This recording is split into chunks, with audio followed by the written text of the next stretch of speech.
aujourd'hui j'ai décidé de faire cette vidéo pour donner mon avis. Alors du coup ce sera pour le casque HS80 de chez Corsair. Alors mon avis à moi, ce sera peut-être pas le même que tout le monde. Déjà niveau confort, je trouve que le confort est horrible. J'ai jamais mis un casque sur ma tête qui m'a fait aussi mal. Alors du coup ce système, je l'ai bien réglé, hein. J'ai vraiment essayé de le régler au max et tout, de faire plein de choses. Déjà si vous avez une grosse tête c'est mort. Et moi en fait ça va, ma tête elle est bonne, mais c'est juste que c'est vraiment pas du tout confortable. Je trouve que je sais pas, la qualité elle est éclatée. Et voilà, aussi pareil pour les mousses, de base c'est du mémoire de forme, mais je suis vraiment pas bien dedans. J'ai même fait essayer à un collègue qui m'a dit que c'était le pire casque qu'il a jamais mis sur sa tête. Donc moi c'est un casque là, ça fait 10 ans que je l'ai. Et bon 10 ans j'abuse, 6 ans que je l'ai. Il est hyper confortable, il y a du cuir. Et du coup bah je pense que je vais rester sur mon ancien casque parce qu'il est vraiment horrible. Je le renvoie demain le casque. Et niveau qualité audio, alors du coup je savais qu'il y avait des problèmes quand tu es avec le dangle, du coup là, quand il y avait des problèmes avec les casques Bluetooth comme ça. Mais des problèmes comme ça, j'ai jamais entendu un son aussi horrible. En fait, à partir du moment où tu mets le dangle ou même en Bluetooth, on va dire que les premières minutes ça va, c'est correct. Et après le son, mais qu'est-ce qu'il est nul. Je pense qu'il y a un problème dans mon casque parce que qu'est-ce qu'il est nul. Je sais pas comment ils font pour rendre des casques comme ça.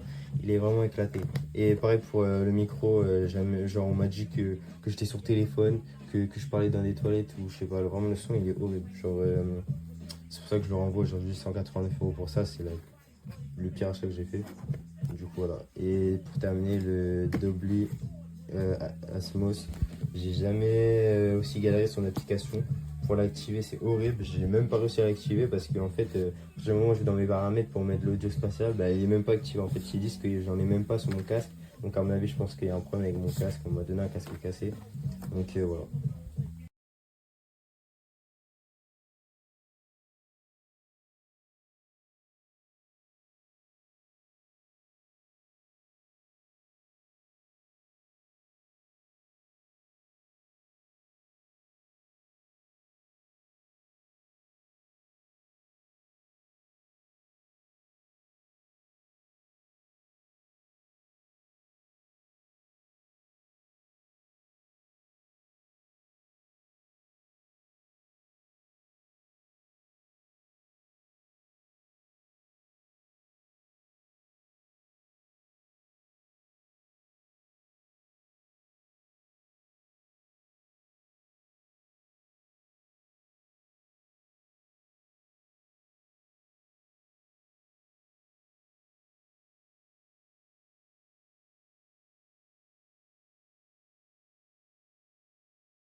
Voilà, livré comme ça.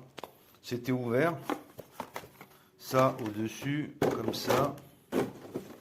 Voilà, à l'intérieur, ça ouvert. Scotché de partout, je sais pas. Donc voilà, ça c'était ouvert à l'intérieur. Voilà la clé, comment elle a été livrée. Pas de cache, rien du tout. Voilà.